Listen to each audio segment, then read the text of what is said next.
I'm here to tell you about the latest take and make craft we have available for you at the Glendale Public Libraries. So this time it's DIY Agamograph kits. So these are pictures that you can look at from different angles and see a different image. So come to the library and get your kit today. Bye. Alright, so what you're going to get in your kit is one larger 12 by 18 sheet of paper and then two smaller 9 by 12 inch sheets of paper, as well as a small pack of colored pencils if you would like to use those for drawing your pictures. You will also need a ruler that you can mark 1 inch increments on, and a writing implement like a pencil. And you will need scissors to cut out your pictures before you assemble them, as well as some glue to glue them down. So that is everything. If you want to use different drawing implements for your pictures like markers or paint, that is fine too. You can do whatever you want. Okay, so first things first, we're gonna push that out of the way. The first thing you wanna do is draw two separate pictures on each of the smaller sheets of paper. This can be anything you want. It can be abstract like this, it can be like a scene, it can be whatever you want. It is advised to do very different looking pictures, at least color wise, so that when you look at the Agamograph after it's assembled, you can tell that they're two separate pictures. If the colors are too similar, it's not as striking, but you can do whatever you want. So I have already done my two pictures here. Once you have done that, you're just gonna flip them over, and with your ruler, you will mark 1 inch increments on the back, and then you'll draw the lines down so you have 1 inch spaced lines down your sheet of paper. And then you are going to number them 1 through 9. Since there's two different ones and you want to keep them separate, you can do like A1, A2, A3, A4, etc. And then on the other one, do the same thing, but choose a different letter like B1, B2, B3, B4.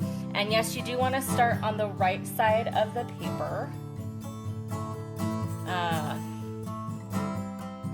Because when you flip it over, you know, one will be over here, 2, 3, 4. So we're just going to finish numbering.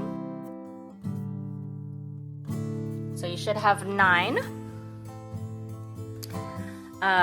total. It's a little hard to see with the pencil, but it's nicer to use pencil just in case you make a mistake, and then you can erase it. So these are numbered B1 through 9, and these are labeled A1 through 9. So that's that. We'll set that aside. And then for your large sheet of paper, you also want to take your ruler and once again mark those 1 inch increments, and then draw the lines all the way down, all the way across the paper. And we are once again going to number and letter each of these spaces.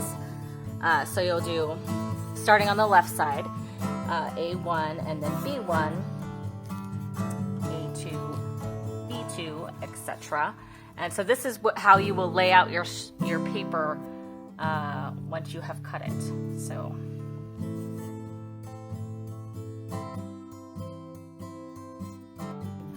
Okay, so there's the same amount of spaces on this sheet as there are with a combined number on your two sheets.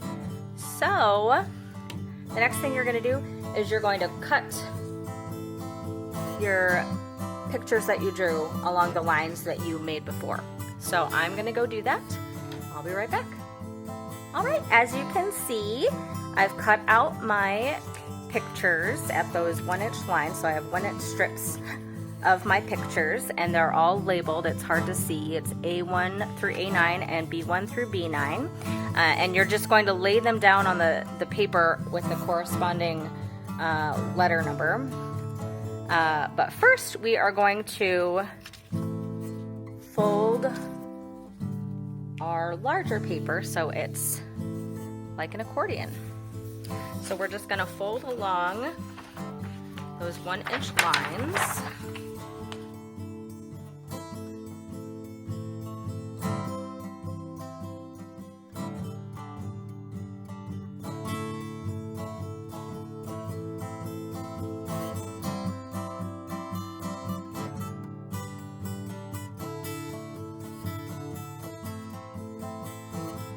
All right, now that we have our larger paper folded, so it's got peaks and valleys just like that, and they're still labeled A1 through A9 and B1 through B9, and we've got our paper cut,